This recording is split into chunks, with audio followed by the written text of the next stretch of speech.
Hello friends, welcome to learner classes. हम analysis कर रहे थे क्लास 6 से लेकर 12 तक की एनसीईआरटी को, महेश वर्णमाल की पुस्तक को, जिसमें आज हम देखेंगे ज्योग्राफी को, जिसमें हमारा टॉपिक रहेगा मृदा तो सॉइल। तो चलिए शुरू करते हैं। इससे पहले फ्रेंड्स आपसे रिक्वेस्ट है, यदि आप चैनल पर पहली बार हैं तो प्लीज़ चैनल को सब्सक्राइब कर लीजिएगा, वीडियो को लाइक कर दीजिएगा एंड ज़्यादा से ज़्यादा शेयर करिए, और जो भी आपके सजेशन हो उसे कमेंट बॉक्स में ज़रूर बताइएगा। सबसे पहले बात कर लेते हैं यहाँ पर भारत की मृदाओं का वर्गीकरण, इसकी उत्पत्ति जो है भारत की मृदाओं का वर्गीकरण। यहाँ पर देख लेते हैं इन्हें कितने भागों में वर्गीकरण किया गया।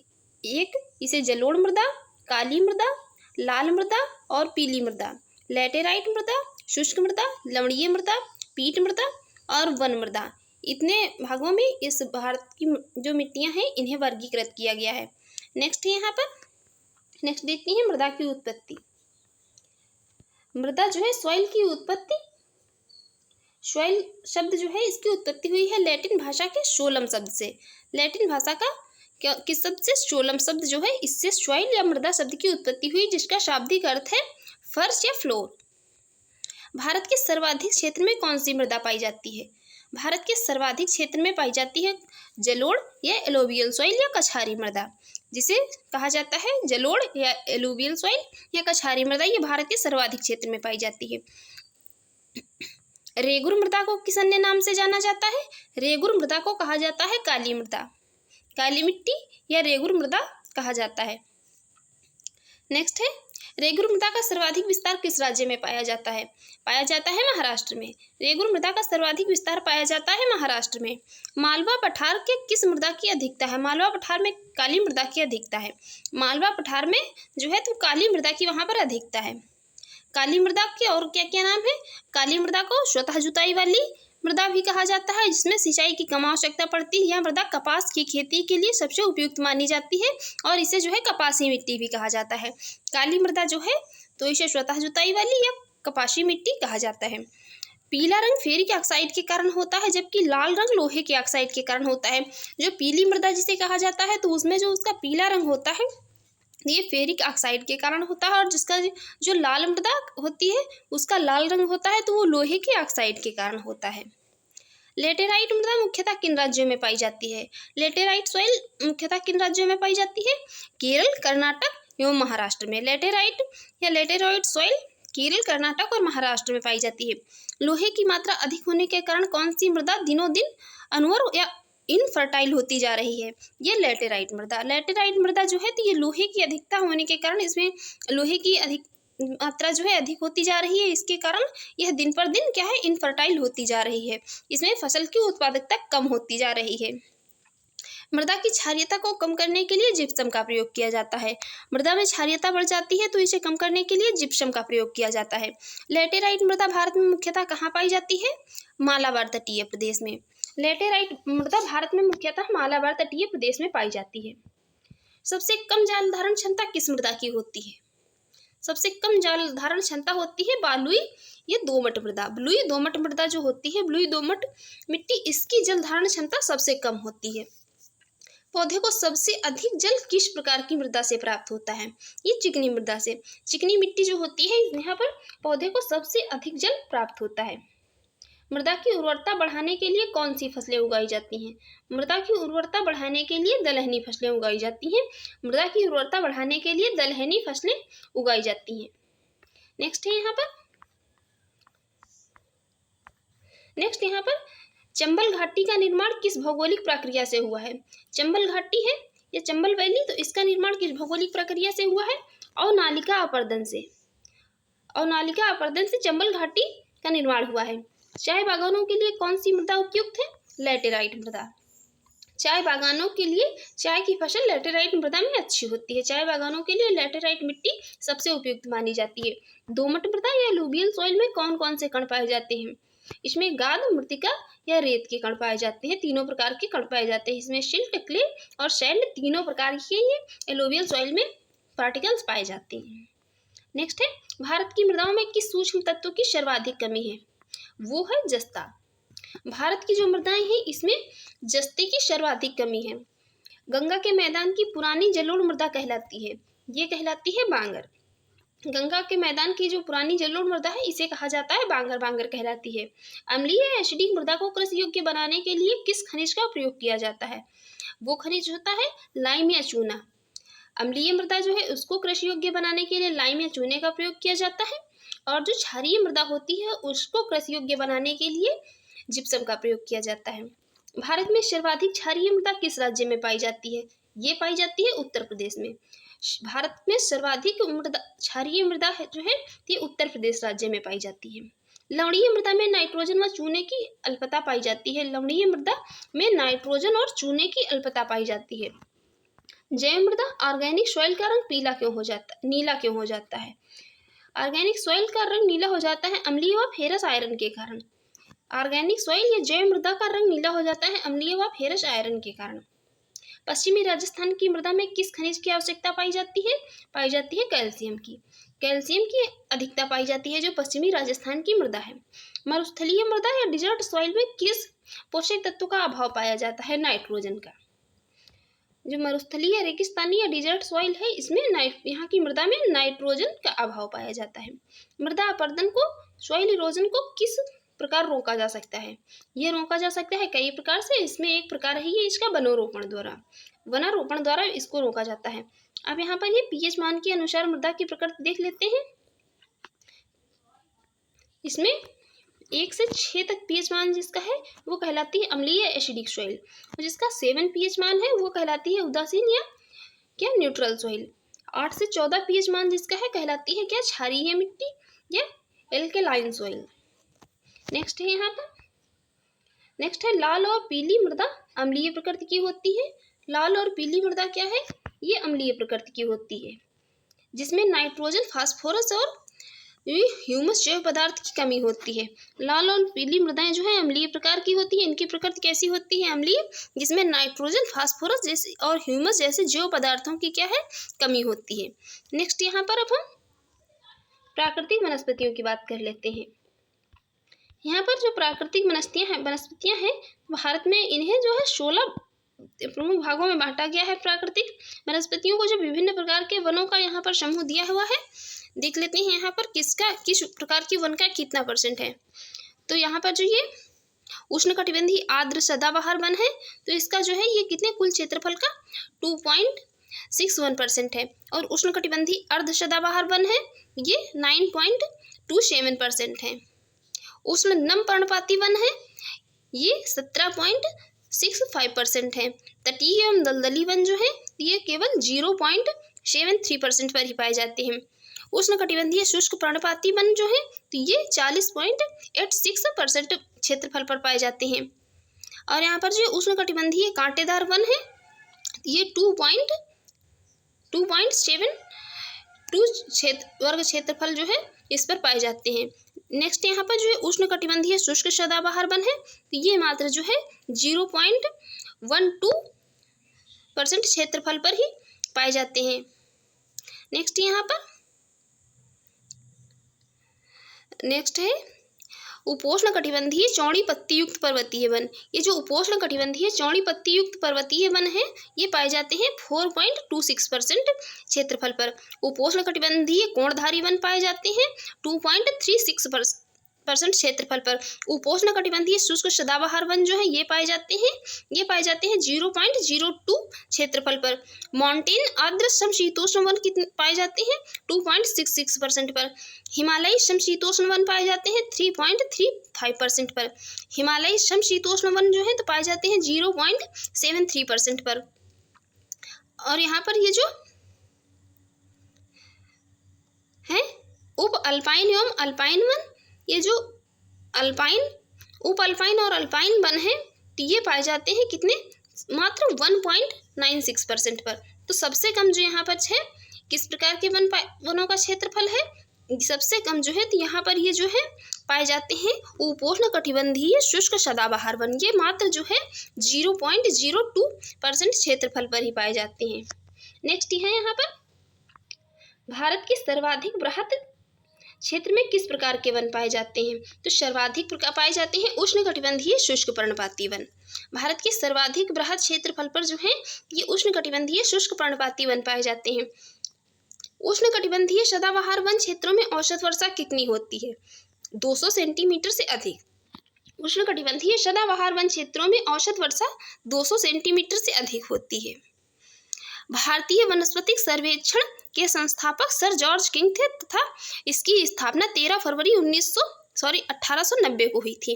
भारतीय वनस्पतिक सर्वेक्षण के संस्थापक कौन थे? उनका नाम था सर जॉर्ज किंग और इसकी स्थापना हुई थी 13 फरवरी 1890 को। भारत में सिनकोना वृक्ष कहाँ पाया जाता है? पाया जाता है कहाँ? दार्जिलिंग में। दार्जिलिंग में भारत में सिनकोना वृक्ष पाया जाता है। कत्था बनाने हेतु किस लकड़ी का प्रयोग किया जाता है? कत्था बनाने हेतु खैर की लकड़ी का प्रयोग किया जाता है। खैर की लकड़ी से बनाया जाता है कत्था। सामाजिक वानिकी में प्रयुक्त बहुउद्देशीय वृक्ष का उदाहरण है वो है खेजड़ी या खेजड़ी का वृक्ष। सामाजिक वानिकी में प्रयुक्त खेजड़ी का वृक्ष है। इसे पर्यावरण मित्र भी कहा जाता है खेजड़ी वृक्ष को। भारत में वन संरक्षण अधिनियम किस वर्ष पारित हुआ था? पारित हुआ था वर्ष 1980 में, 1980 में भारत में वन संरक्षण अधिनियम। सागौन तथा साल के वृक्ष किस प्रकार के वनों में पाए जाते हैं? सागौन तथा साल के वृक्ष पाए जाते हैं उष्णकटिबंधीय आर्द्र पर्णपाती वनों में। सागौन तथा साल के वृक्ष उष्णकटिबंधीय आर्द्र पर्णपाती वनों में पाए जाते हैं। पश्चिमी हिमालय की शीतोष्ण पेटी टेम्परेचर जोन में देवदार वृक्षों की बाहुल्यता है। पश्चिमी की जो ये शीतोष्ण पेटी है पश्चिमी हिमालय की, इसमें जो देवदार के वृक्ष हैं इनकी बाहुल्यता है। बांस की कौन सी प्रजाति छत्तीसगढ़ में सर्वाधिक पाई जाती है? ये पाई जाती है लाठी वाला बांस, इसे कहा जाता है। लाठी बांस जो है इसकी सर्वाधिक प्रजाति पाई जाती है कहाँ? छत्तीसगढ़ में।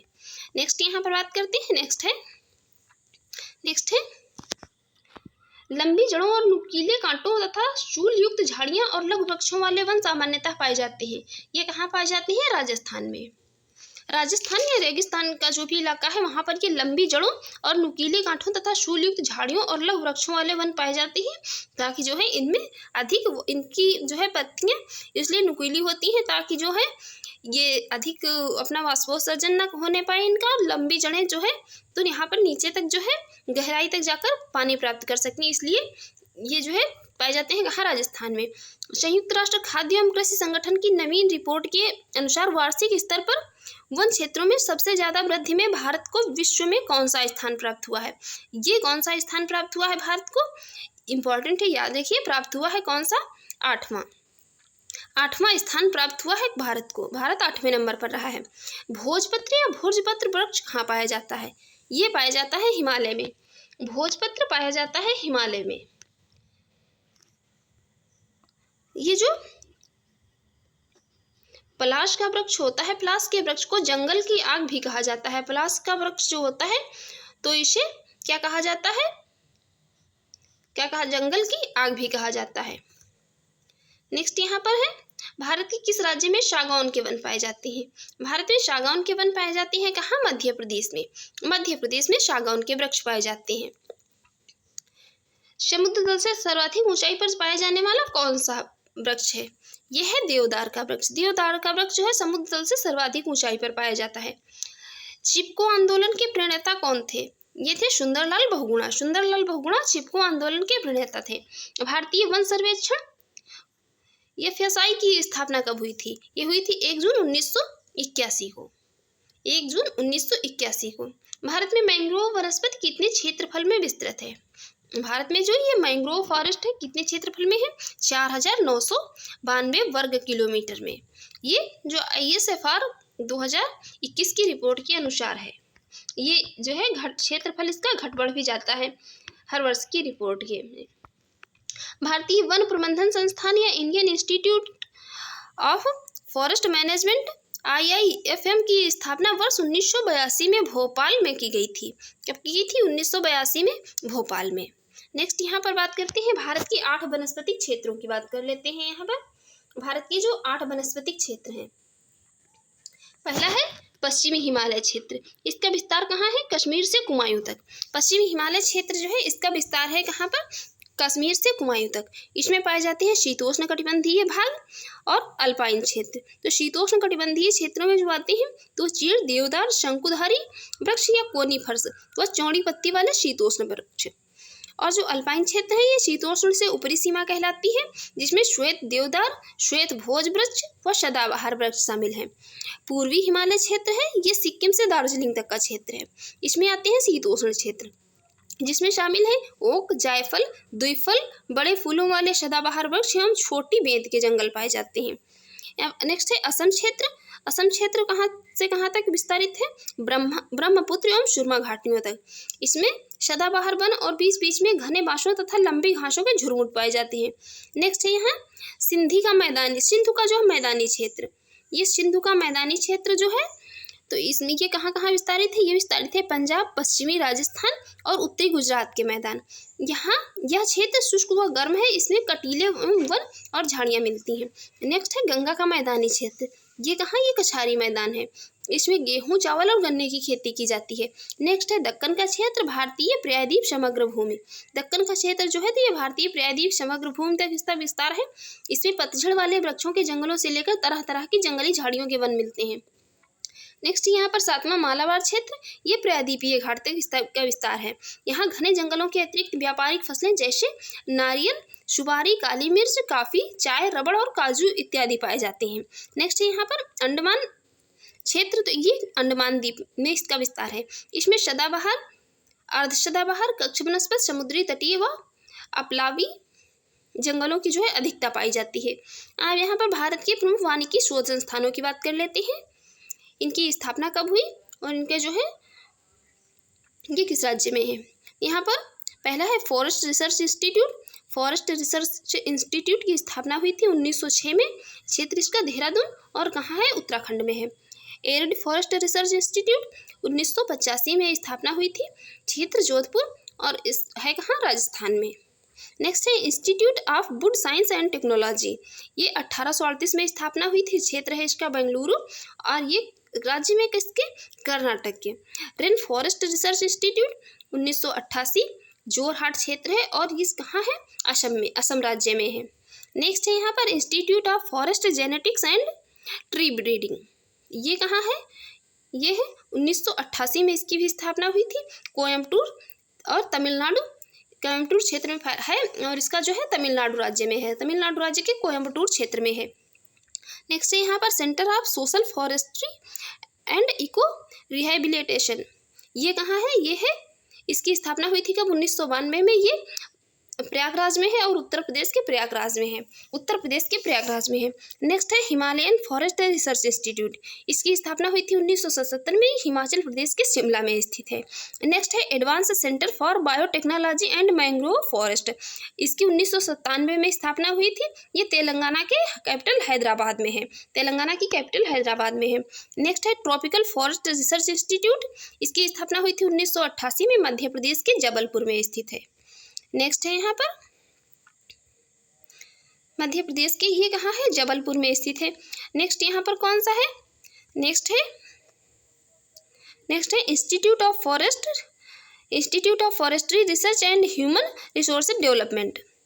1995 में इसकी स्थापना हुई थी मध्य प्रदेश के छिंदवाड़ा में। मध्य प्रदेश क्षेत्र के जो छिंदवाड़ा में है। नेक्स्ट है यहाँ पर इंस्टीट्यूट ऑफ फॉरेस्ट प्रोडक्टिविटी 1993 में स्थापना हुई थी। झारखंड के रांची क्षेत्र में स्थित है।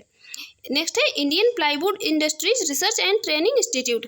1962 में इसकी स्थापना हुई थी। कर्नाटक के बेंगलुरु में स्थित है। नेक्स्ट है यहाँ पर, नेक्स्ट कौन सा है?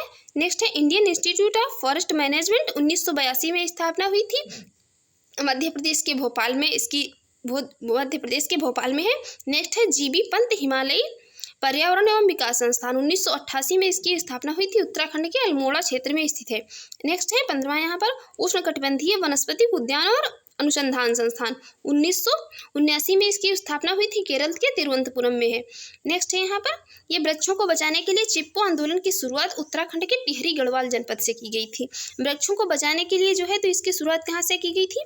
ये चिपको आंदोलन की शुरुआत कहाँ से की गई थी? जो कि वृक्षों को बचाने से संबंधित है, सुंदरलाल बहुगुणा के द्वारा की गई थी और ये उत्तराखंड के टिहरी गढ़वाल जनपद से की गई थी। तो फ्रेंड्स, आपको जो है हमारी ये वीडियो अच्छी लगी हो और आपके एग्जाम के लिए यूजफुल रही हो तो प्लीज़ हमारे यूट्यूब चैनल को सब्सक्राइब कर लें, वीडियो को लाइक कर दें एंड ज़्यादा से ज़्यादा शेयर करें एंड जो भी आपके सजेशन हो उसे कमेंट बॉक्स में जरूर बताएं। Thanks for watching.